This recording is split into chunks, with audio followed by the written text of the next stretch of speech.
Yo.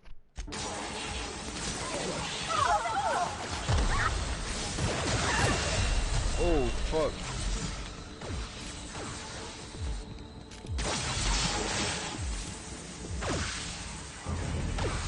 Yo, this shit's already hard and they had to do the shits.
Bitch. Let's go.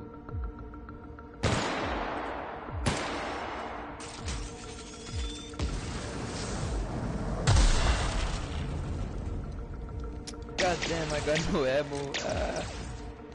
Alright, let's see. Trade guns again.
No, I knew I had no ammo.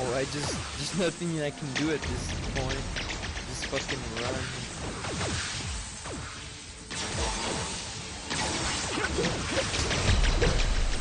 Oh god.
So close.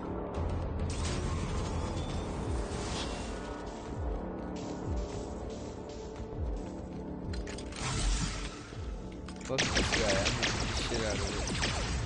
Wait, where's my stuff?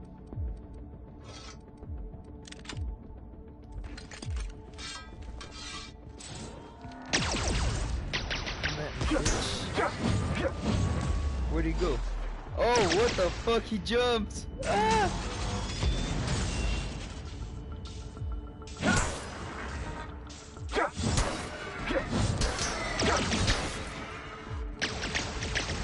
Alright, that's it. You're gonna die here.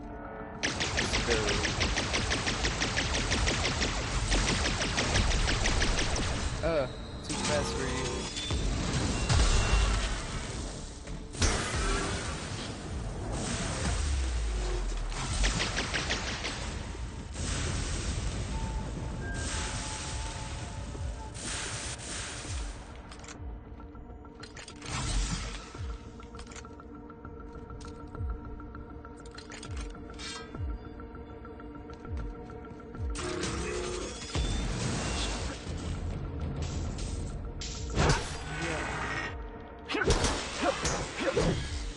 Oh, get out of here.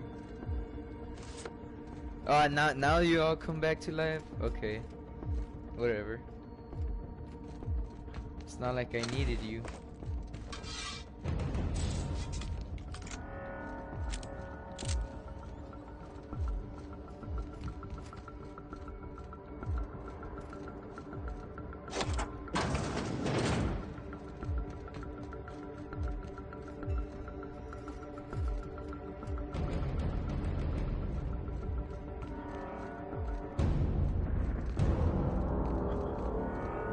Why won't you just die?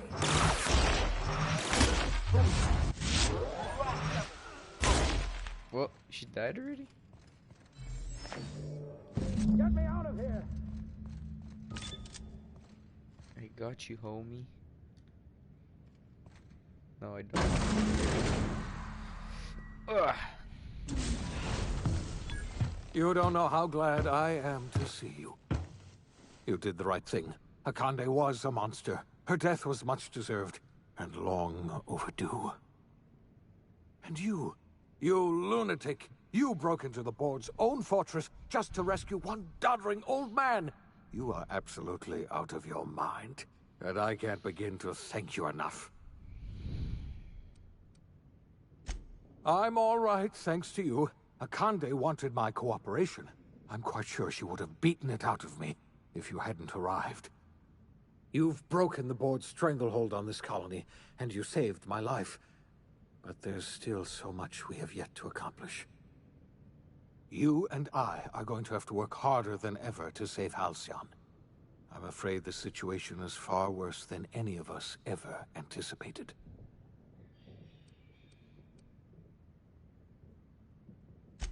I would like nothing more than to celebrate this victory, but we have a serious problem on our hands. Earth has gone dark.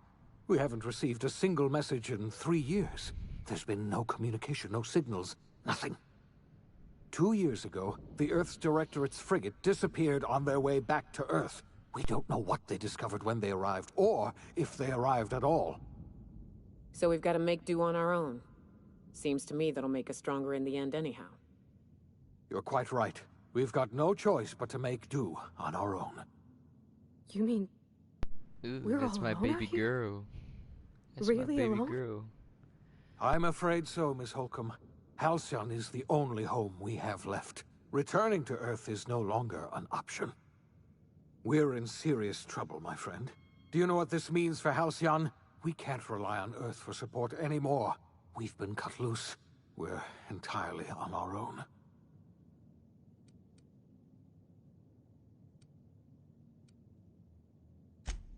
Yes, we do. You've done a marvelous thing. You've succeeded where anyone else would have failed, including me. We must begin the revival process immediately, starting with the Hope's brightest minds, and then we're going to fix this damn colony, one problem at a time. We're going to need a leader, and I can't imagine a better person for the job than you. What do you say, old friend? Will you help us?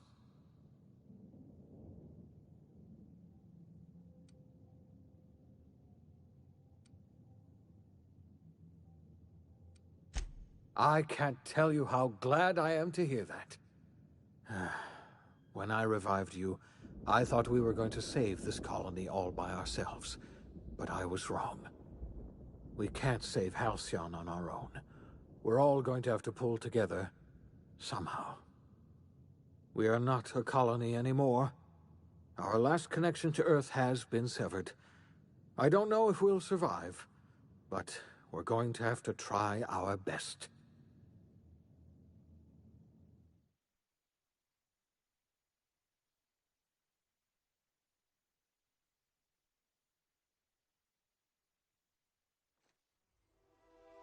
The OSI teaches that everything in the universe happens according to the grand plan.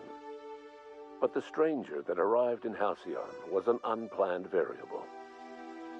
From the moment he landed in Emerald Vale, his actions altered the course of history. The events on Tartarus brought about the end of the board's authority. But the board's mistakes would haunt the colony for decades to come.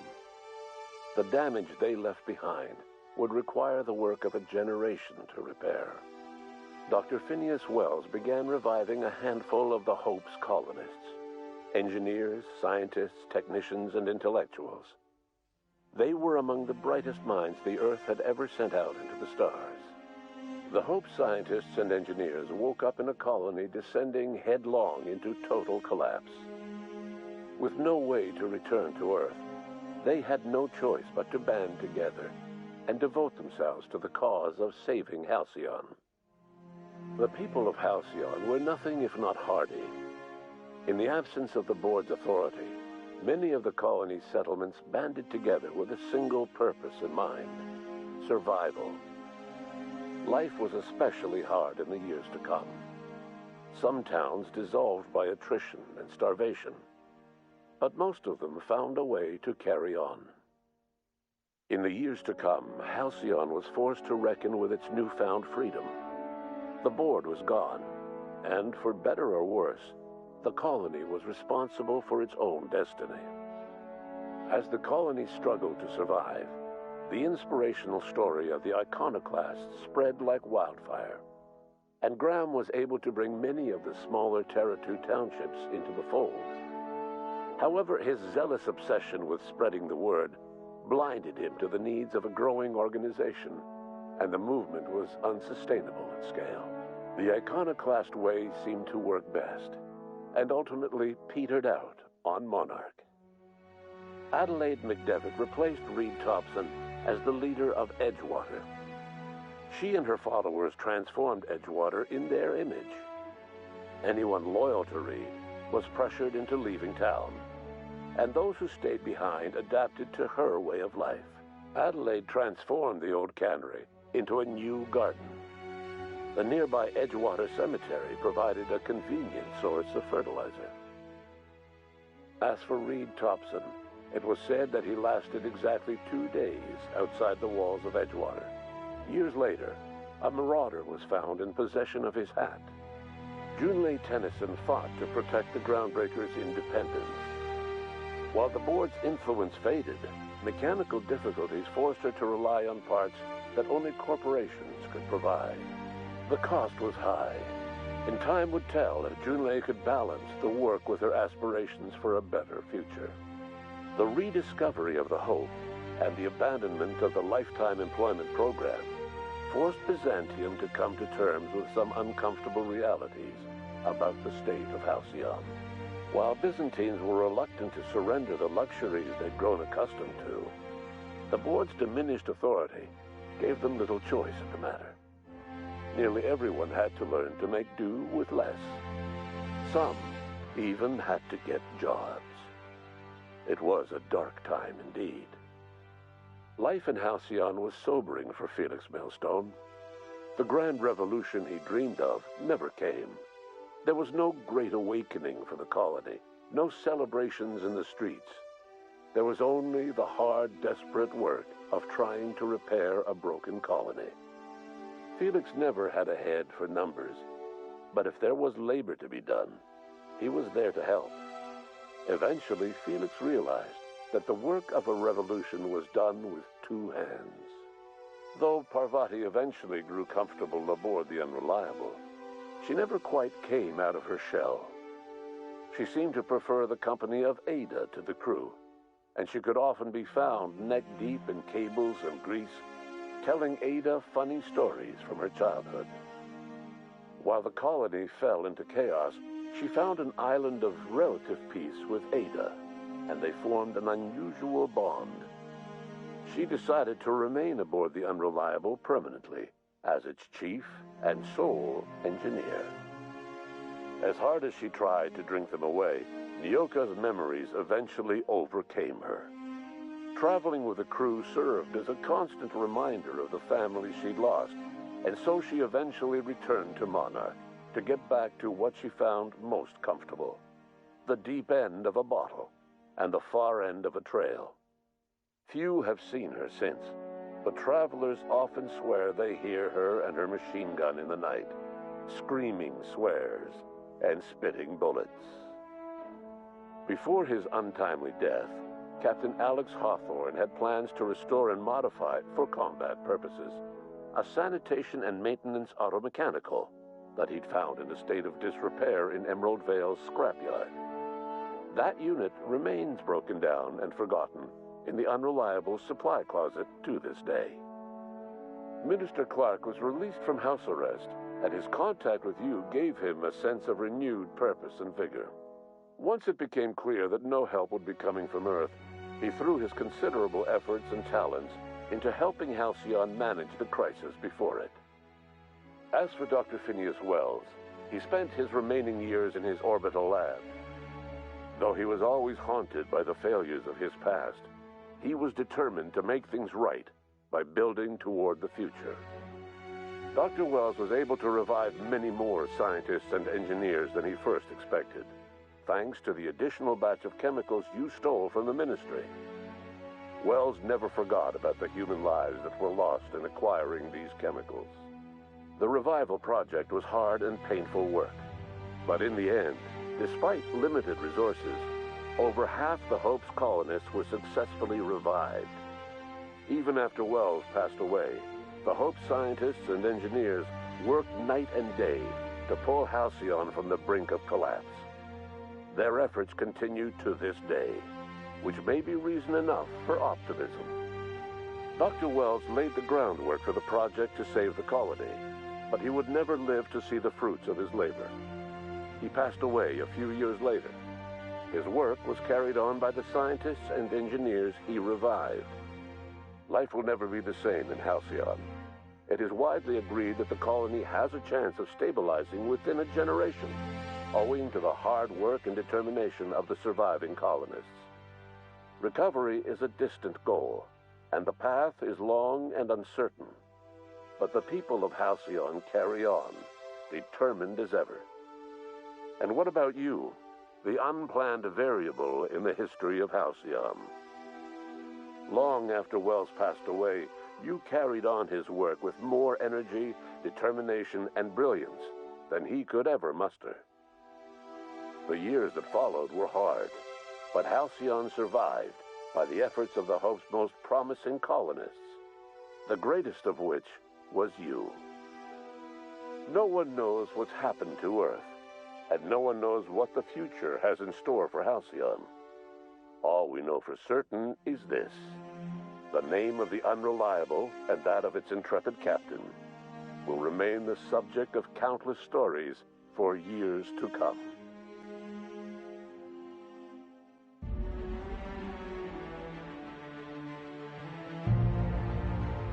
Holy shit, I finished the game.